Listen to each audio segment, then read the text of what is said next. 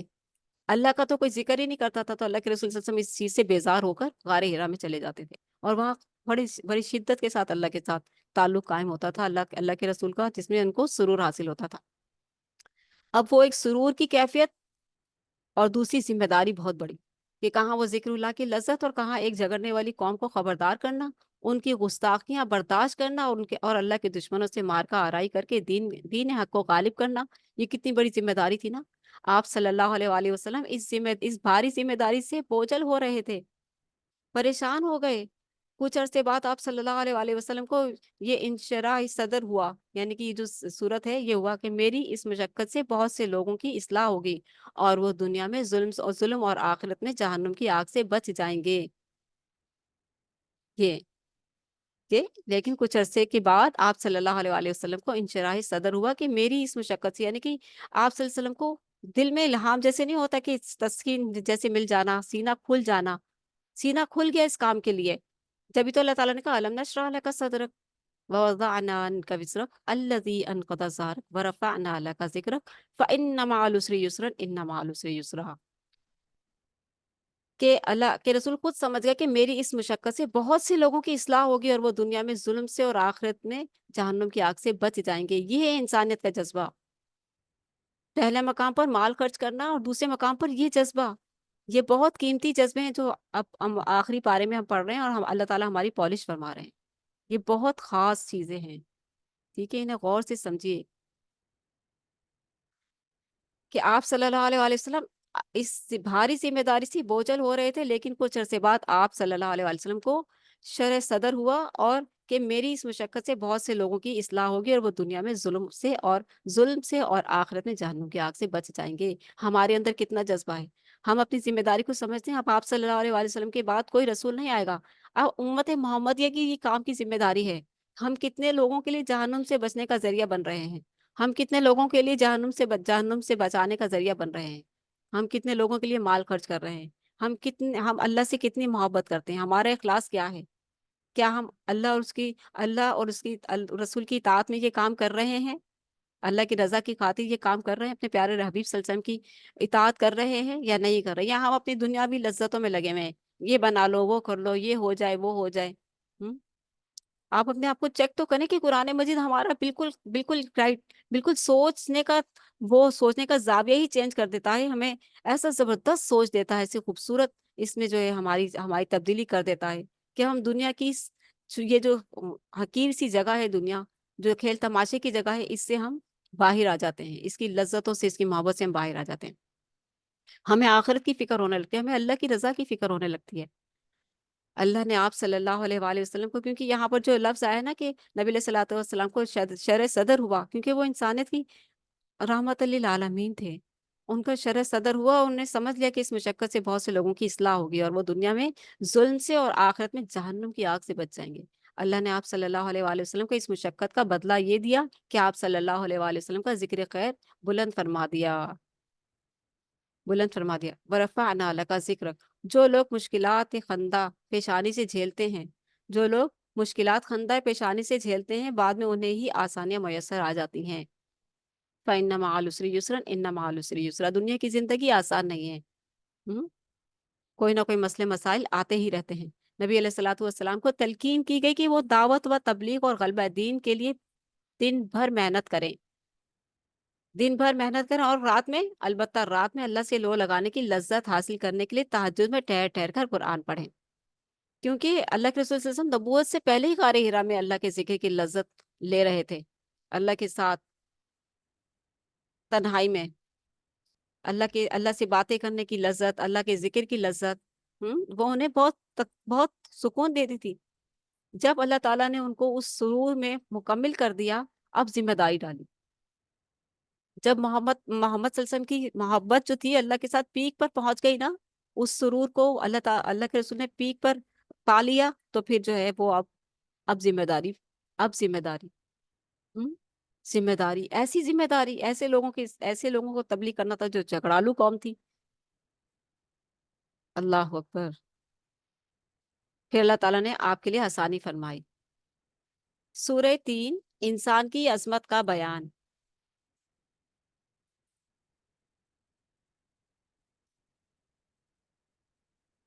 مکی صورت ہے، انسان کی عظمت کا بیان۔ اس سورہ مبارکہ میں قسم کھا کر اعلان کیا گیا کہ انسان کی تخلیق بہت عمدہ ساخت پر کی گئی ہے۔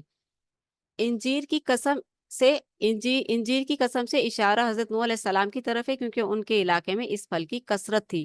زیتون اشارہ کر رہا ہے حضرت عیسیٰ علیہ السلام کی طرف، کیونکہ وہ زیتون کی کثرت والے علاقوں میں بھیجے گئے تھے، یروشلم جو تھا علاقہ۔ اور پھر طور سینا حضرت موسیٰ علیہ السلام کی طرف اشارہ کر رہا ہے، کیونکہ اسی مقام پر آپ علیہ الصلاۃ والسلام کو اللہ سے شرف ہم کلامی حاصل ہوا۔ ٹھیک ہے، بلد امین سے اشارہ حضرت ابراہیم علیہ السلام کی طرف ہے، جنہوں نے شہر مکہ کے لیے امن کا گہوارہ بننے کی دعا کی تھی۔ اور اشارہ نبی کریم اشارہ نبی کریم صلی اللہ علیہ وسلم کی طرف بھی ہے، کیونکہ آپ صلی اللہ علیہ وآلہ وسلم کی بعثت اسی محترم شہر میں ہوئی۔ کتنی خوبصورت صورت ہے نا، کتنی پیاری قسمیں اللہ تعالیٰ نے کہیں، والتین والزیتون وطور سینین وہذا البلد الامین، جو نبی علیہ الصلوۃ والسلام پر آ کر جو ہے وہ بنا۔ ٹھیک ہے، اشارہ مل رہا ہے، کیونکہ آپ صلی اللہ علیہ وآلہ وسلم کی بعثت اسی محترم شہر میں ہوئی۔ 5 پیغمبروں کا پاکیزہ کردار اس بات کی دلیل ہے کہ انسان بہترین ساخت کا حامل ہے۔ انسان بہترین ساخت کا حامل ہے، احسن تقویم۔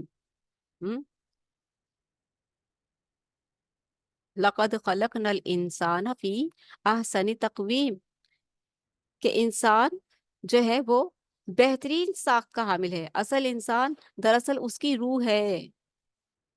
آگی بات سمجھ میں؟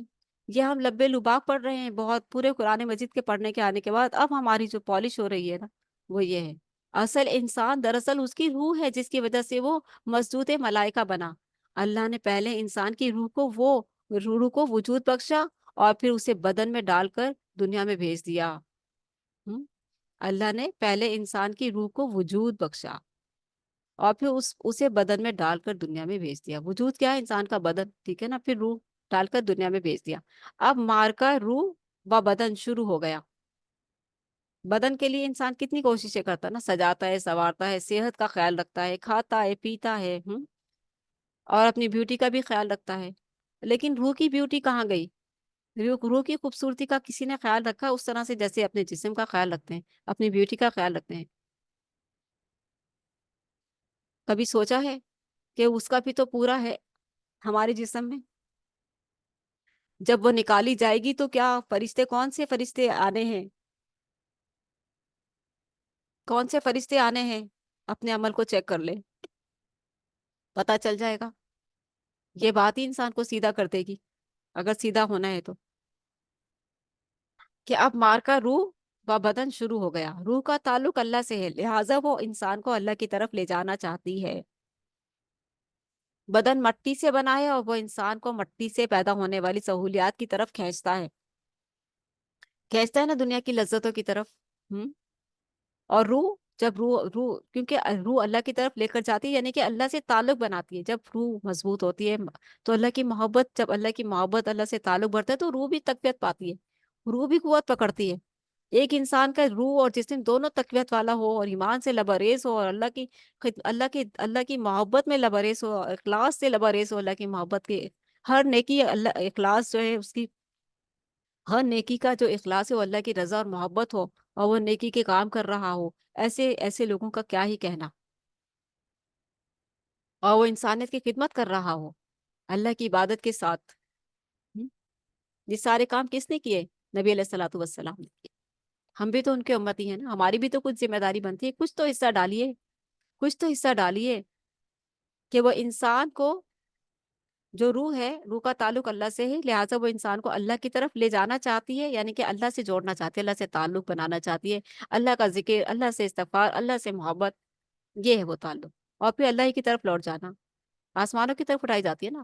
نیک روح کے لیے تو آسمان پر استقبال کیے جاتے ہیں، دروازے کھول دیے جاتے ہیں، اور جو بدروح ہوتی ہے اس کے لیے آسمان کا دروازہ کیا کھلنا، اسے نیچے گرا دیا جاتا ہے، سجین میں چلے جاتی ہے۔ تو اس لیے اس بات کو سمجھیے کہ وہ انسان کو اللہ کی طرف لے جانا چاہتی ہے، روح بدن مٹی سے بنا، وہ انسان کو مٹی سے پیدا ہونے والی سہولیات کی طرف کھینچتا ہے۔ جو انسان روح کے تقاضوں کو غالب کر کے ایمان اور عمل صالح کی روش اختیار کرتا ہے، وہ اپنی عظمت کو حاصل کر لیتا ہے۔ جو انسان روح کے تقاضوں کو غالب کر کے، ٹھیک ہے، روح کے تقاضے غالب کیے ہوئے ہیں، کتنے کیے ہوئے ہیں اپنے آپ کو چیک کریں۔ آپ نے اپنے جسم میں جو آپ کے اندر روح ہے، اس کے تقاضوں کو کتنا اپنے اوپر غالب کیا ہوا ہے، اور کتنا آپ روحانی طور پر محفوظ ہیں، کتنے آپ روحانی طور پر پاورفل ہیں، کتنے آپ روحانی طور پر مضبوط ہیں، ٹھیک ہے، اپنے آپ کو چیک کر لیں۔ اللہ تعالی ہم سب کو جو روحانی طور پر قوت عطا فرمائے، ایسی ایمانی قوت اور لذت عطا فرمائے کہ کبھی ختم نہ ہو۔ سورہ علق ہم پڑھنے جا رہے ہیں، علم حاصل کرنے کی فضیلت، جو اللہ کے رسول صلی اللہ علیہ وآلہ وسلم پر پہلی وحی اتری تھی، اور جو ہے اس کی 5 آیات جو ہیں وہ آپ صلی اللہ علیہ وسلم پر جبریل امین لے کر آئے تھے، اور اس وقت جب آپ صلی اللہ علیہ وسلم پر یہ آیات وحی کی گئیں، تو اس وقت آپ کو جبریل امین علیہ السلام نے بازو سے پکڑ کر جھنجھوڑا تھا، کہنے لگے، فرمایا پڑھ، اقرا پڑھ۔ اللہ کے رسول نے کہا، انا امی میں ان پڑھ ہوں۔ پھر جھنجھوڑا، کہا پڑھ، اقرا پڑھ۔ پھر کہنے لگے اللہ کے رسول صلی اللہ علیہ وسلم، انا امی میں ان پڑھ ہوں، میں نہیں پڑھ سکتا، یعنی کہ مجھے نہیں معلوم آپ کیا کہہ رہے ہیں۔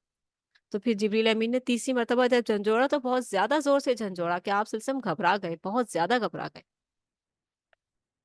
چکرا گئے، گھبرا گئے۔ تو پھر آپ صلی اللہ علیہ وسلم نے پھر پڑھا، اقرا، پڑھایا، اقرا بسم ربک الذی خلق، خلق الانسان من علق، اقرا وربک الاکرم الذی علم بالقلم، علم الانسان ما لم یعلم۔ یہ 5 آیات جو تھی وہ اتری ہیں، اور ان کا مطلب کیا ہے؟ اے اپنے پروردگار کے نام سے پڑھیے، جس نے اے حبیب صلی اللہ علیہ وسلم اپنے پروردگار کے نام سے پڑھی، جس نے ہر چیز کو پیدا کیا، اور انسان کو خون کے لوتھڑے سے پیدا کیا، خلق الانسان من علق۔ پھر پڑھیے، اور آپ کا پروردگار بڑا کریم ہے، اقرأ وربک الاکرم، پڑھیے اور آپ کا پروردگار بڑا کریم ہے، الذی علم بالقلم، جس نے قلم کے ذریعے علم سکھایا، علم الانسان ما لم یعلم، انسان کو وہ کچھ سکھایا جو وہ نہیں جانتا تھا۔ یہ ہے علم کی فضیلت، یہ ہے علم حاصل کرنے کی فضیلت، انسان کو وہ کچھ سکھائے جو وہ نہیں جانتا تھا۔ اور وہ شخص جو قرآن نہیں پڑھتا، پھر وہ کیا سمجھے گا، کیا پتا چلے گا اسے؟ دنیا میں آنے کا مقصد ہی نہیں پتا چلے گا، تو وہ کیا سمجھے گا؟ کہ اللہ تعالیٰ نے انسان کو وہ سکھایا جو وہ نہیں جانتا تھا۔ کس میں سکھایا؟ قرآن میں سکھایا ہے۔ اسی لیے قرآن پڑھیں، قرآن کی اہمیت کو سمجھیں۔ نبی علیہ الصلوۃ والسلام پر نازل ہونے والی پہلی وحی سورہ علق کی ابتدائی 5 آیات پر مشتمل تھی۔ ان آیات میں 2 بار حکم دیا گیا کہ اے نبی علیہ الصلوۃ والسلام پڑھیے، یہ ہے اللہ کے نزدیک علم سیکھنے کی فضیلت۔ اور ہماری یہاں دنیا داری ہی نہیں ختم ہوتی، دنیا کی لذتیں ہی نہیں ختم ہوتی، ہے نا؟ کیا کہا جا رہا ہے؟ پڑھیے، یہ ہے اللہ کے نزدیک علم سیکھنے کی فضیلت۔ مزید ارشاد ہوا کہ انسان سرکشی کرتا ہی رہتا ہے، انسان کی نفسیات بتا دی کہ انسان سرکشی کرتا ہی رہتا ہے۔ اس کی وجہ یہ ہے کہ سرکشی پر فوری پکڑ نہیں ہوتی، اختیار ہے نا، اختیار دیا ہے۔ اور شیطان وہ بڑا دھوکے باز بھی تو انسان کے ساتھ لگا ہوا ہے نا، ہر وقت سرکشیاں کرواتا رہتا ہے، ہر وقت شرارتیں کرواتا رہتا ہے انسان سے۔ تو اس لیے اس پر رکھ کر پرکھیے، کسی بھی انسان کو پرکھنا ہے تو یہ سوچے کہ اس کے پیچھے وہ بڑا دھوکے باز بھی تو ہے نا، وہ بڑا دھوکے باز بھی تو ہے نا، سامنے والا تو اتنا نہیں ہے شر میں، لیکن اس کے پیچھے جو شر لگا ہوا ہے وہ بہت بڑا دھوکے باز ہے، اس کی وجہ سے یہ شر ہے۔ تو اس لیے اس چیز کو بھی پہچانیے۔ تو یہ ہے کہ جو 2 بار حکم آئے ہے کہ پڑھیے، نبی علیہ الصلوۃ والسلام کو حکم دیا گیا، ہم سب کے لیے بھی ہے کہ یہ ہے اللہ کے نزدیک علم سیکھنے کی فضیلت۔ مزید ارشاد ہو کہ انسان سرکشی کرتا ہی رہتا ہے، اس کی وجہ یہ ہے کہ سرکشی پر فوری پکڑ نہیں ہوتی، اور پیچھے وہ بڑا دھوکے باز بھی ہے۔ اس مسئلے کا حل کیا ہے؟ یعنی معاشرے کو کیسے پاکیزہ بنایا جا سکتا ہے، اپنے آپ کو کیسے پاکیزہ بنایا جا سکتا ہے؟ شروعات تو اپنے آپ سے ہوگی نا۔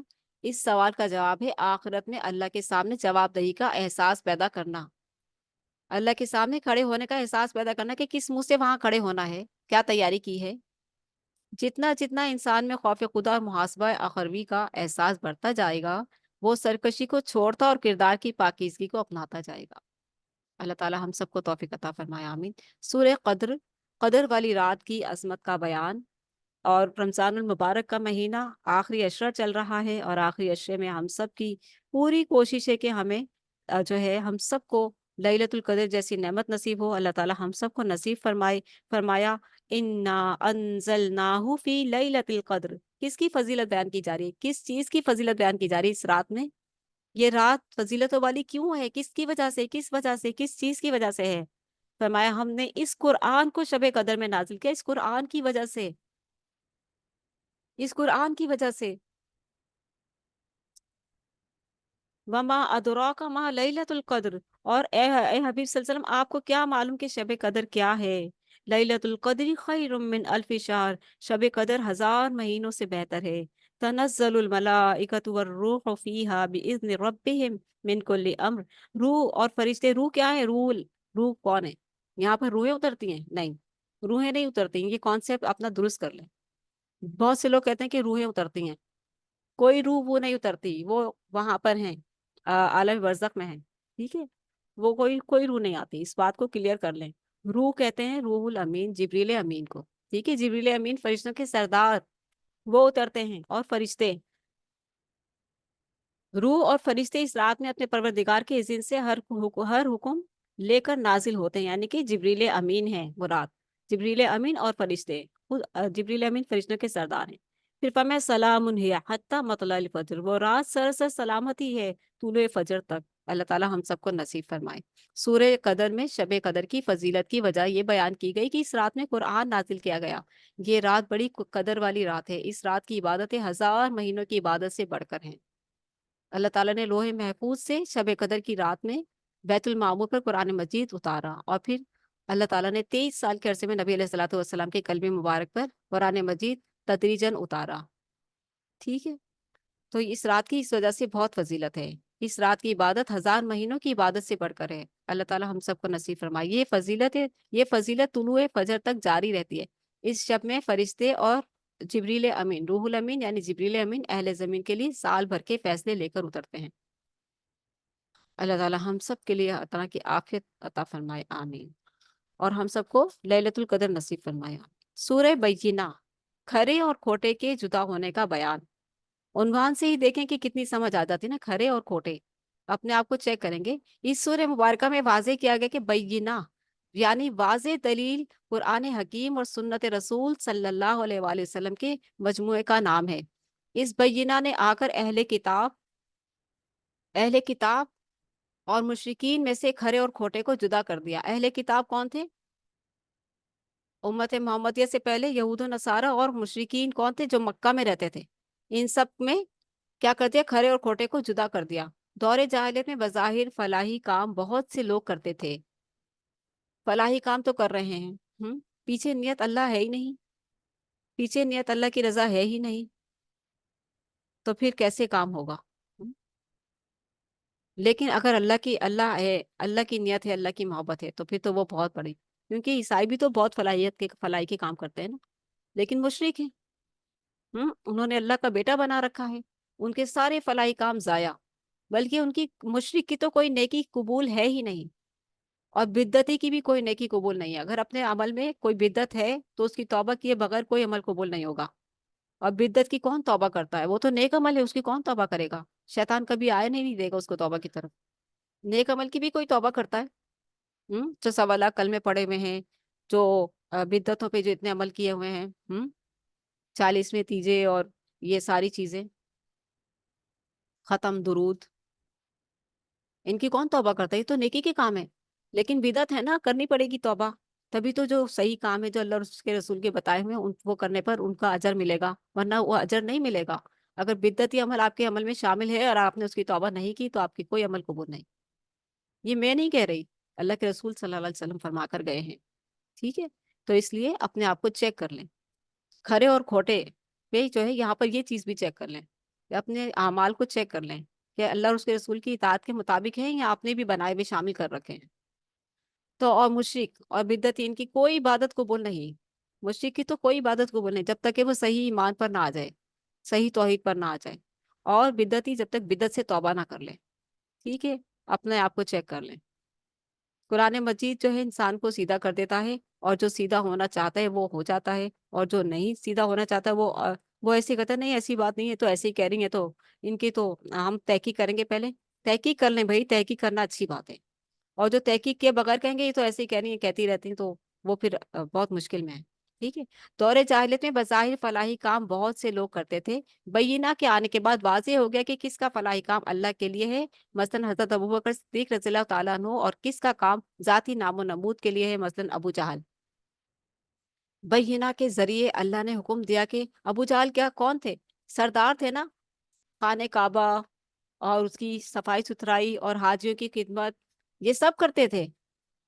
ہم لیکن جس نے اللہ کے ساتھ کسی کو شریک نہیں ٹھہرایا، اس کا جو کام تھا فلاحی وہ قبول ہو گیا، جس نے اللہ کی رضا کی خاطر کیا، اور جس نے اپنے بتوں کی خاطر کیا، ان کو خوش کرنے کے لیے کیا۔ ہم بہت سے لوگ خانہ کعبہ جاتے تھے نا، وہاں بت بھی رکھے ہوتے تھے، جو ایمان والے تھے وہ تو اللہ کے لیے جاتے تھے، اور ان میں اتنی طاقت نہیں تھی کہ وہ وہاں سے بت ہٹا دیں، وہ اللہ کی محبت کی خاطر وہاں جاتے تھے، اللہ سے لو لگاتے تھے، ان کے دلوں میں ان بزرگوں کی محبت نہیں تھی۔ لیکن جو ابو جہل جیسے لوگ تھے جن کا عقیدہ درست نہیں تھا، وہ ان بزرگوں کی محبت میں جاتے تھے، وہاں بیٹھتے تھے، وہاں پر دیکھتے تھے کہ وہ یہی سوچتے تھے کہ یہ بزرگ ہمارے بیٹھے ہوئے ہیں، یہ دیکھ رہے ہیں ہم یہ نیکی کا کام کر لیں، حاجیوں کی خدمت کر لیں، ان کو ستو پلا دیں۔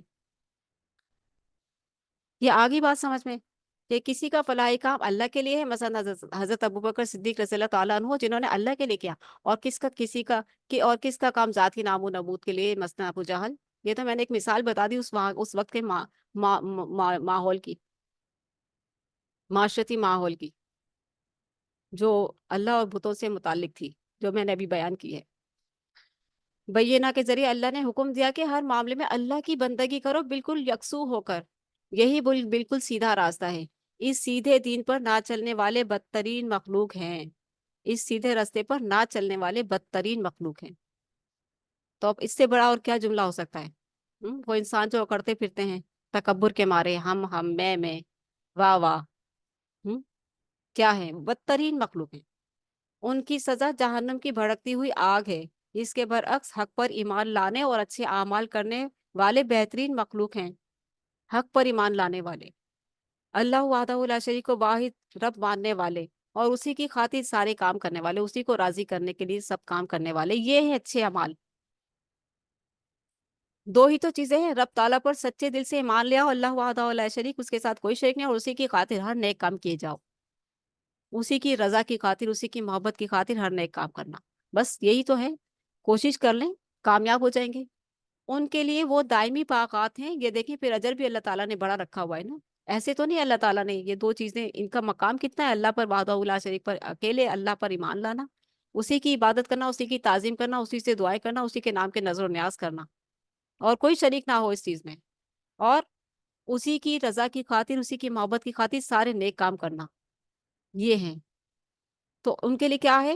وہ دائمی باغات ہیں ہمیشگی کے، جن کے نیچے نہریں بہ رہی ہوں گی، اللہ ان سے راضی ہو گیا، رضی اللہ عنہم، اور وہ اللہ سے راضی ہو گئے، رضی اللہ عنہم ورضوا عنہ، اور وہ اللہ سے راضی ہو گئے۔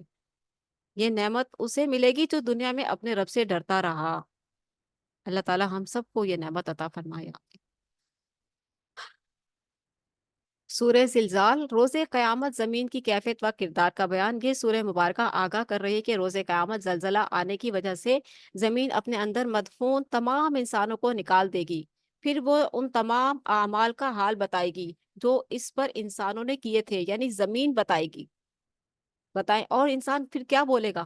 اس دن تو انسانوں کے منہ پر لاک لگا ہوگا، وہ خاموشی سے نیچے نگاہ جھکائے کھڑے ہوں گے، جو بد ہوں گے، جو گناہگار ہوں گے وہ ذلت میں کھڑے ہوں گے، اور جو نیک ہوں گے، متقی ہوں گے، وہ خوشی سے حشاش بشاش ہوں گے۔ اللہ تعالیٰ ہمیں خوش اور حشاش بشاش لوگوں میں کھڑا کرے اس دن، آمین۔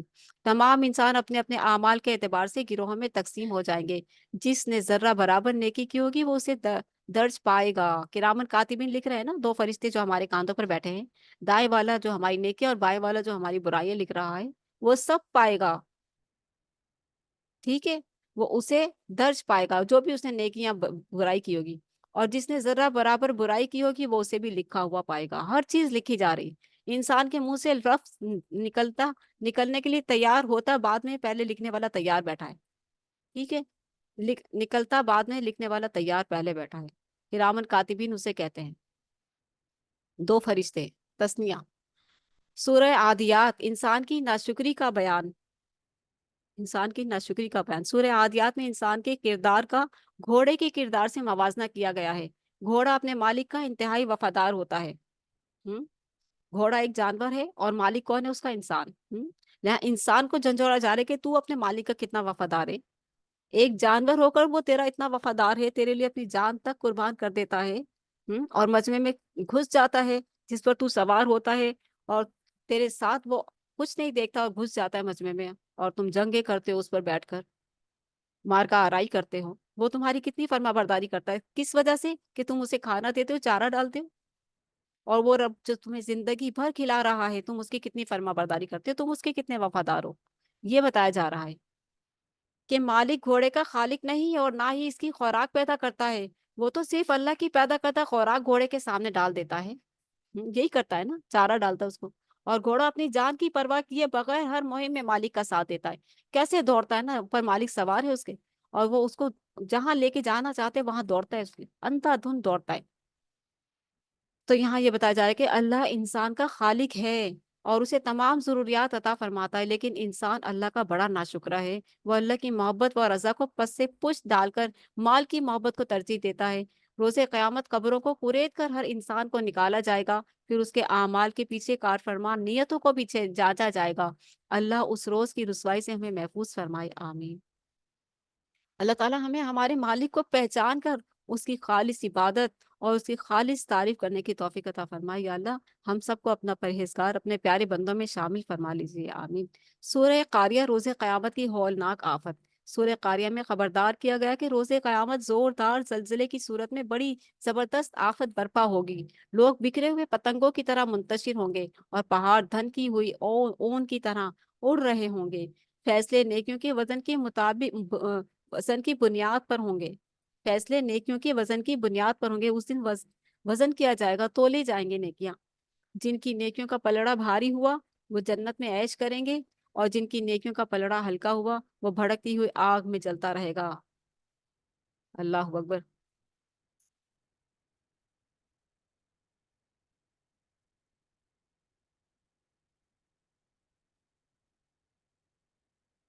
اللہ اکبر۔ فرمایا فَأَمَّا مَنْ ثَقُلَتْ مَوَازِينُهُ، پھر جس کے نیک اعمال کے پلڑے بھاری ہوئے، فَهُوَ فِي عِيشَةٍ رَاضِيَةٍ، تو وہ دل پسند عیش میں ہوگا۔ وَأَمَّا مَنْ خَفَّتْ مَوَازِينُهُ، اور جس کے پلڑے ہلکے ہوئے، فَأُمُّهُ هَاوِيَةٌ، تو اس کا ٹھکانہ یہ گہری کھائی ہوگا۔ وَمَا أَدْرَاكَ مَا هِيَ، اور آپ کیا جانے کہ وہ کیا ہے، کیا چیز ہے؟ نَارٌ حامیہ، وہ آگ ہے، بھڑکتی ہوئی آگ۔ اللہ تعالی ہم سب کو محفوظ فرمائے۔ سورہ تکاثر، کثرت کی ہوس اور اس کے انجام کا بیان۔ کثرت کی ہوس، اپنے آپ کو ساتھ ساتھ چیک کرتے جائیں کہ کثرت ہوس تو نہیں پیدا ہوئی بھی۔ سورہ تکاثر میں ان بد نصیبوں کے حال پر افسوس کیا گیا جنہیں کثرت کی ہوس نے اللہ کے احکامات سے غافل کر دیا، یہاں تک کہ وہ قبروں میں جا پہنچے۔ انسان کے بزنس اس کو فرائض سے غافل کر دیتے ہیں نا، بزنس اور پارٹیز اور ایونٹس، یہ ساری چیزیں انسان کو کیا کرتے ہیں؟ غافل کر دیتے ہیں۔ تو یہ ساری چیزیں، دنیا بہت خطرے کی جگہ ہے، دنیا بڑی ایسی جگہ ہے جہاں وہ بڑا دھوکے باز آپ کو دنیا میں لگانے کے لیے ہر وقت تیار بیٹھا ہے، آپ کو ضائع کرنے کے لیے ہر وقت تیار بیٹھا ہے۔ اور بچنے والے کون ہیں؟ جو دنیا میں آنے کے مقصد کو پہچان لیں، وہ کامیاب ہو جائیں گے انشاءاللہ۔ تو یہاں پر بتایا جائے کہ ان بد نصیبوں کے حال پر افسوس کیا گیا جنہیں کثرت کی ہوس نے اللہ کے احکامات سے غافل کر دیا، یہاں تک کہ وہ قبروں میں جا پہنچے۔ اللہ اکبر۔ ان قریب کثرت کی ہوس کا برا انجام جہنم کی صورت میں سامنے آئے گا، اور ان سے دنیا میں عطا کی جانے والی ہر نعمت کے بارے میں باز پرس کی جائے گی کہ نعمت استعمال کر کے اللہ کی اطاعت کی یا شیطان کی۔ نعمتیں کس نے دی تھی؟ اللہ نے۔ مال کس نے دیا تھا؟ اللہ نے۔ پھر پیروی کس کی اللہ کی ہے شیطان کی؟ جواب تو دینا پڑے گا۔ دنیا میں آئے ہیں تو دنیا میں کس کی مرضی سے آئے؟ اپنی مرضی سے آئے۔ کس کی مرضی سے آئے؟ اللہ کی مرضی سے آئے نا۔ تو جب اللہ کی مرضی سے آئے تو اس بات کو سمجھا دیجیے اپنی اولادوں کو کہ بیٹا تم اپنی مرضی سے اس دنیا میں نہیں آئے، نہ تم نہ میں، اسی لیے جس نے بھیجا اس کی مرضی سے زندگی گزرے گی، میری بھی اور تمہاری بھی۔ اس میں کوئی لچک، کوئی وہ نہیں ہے۔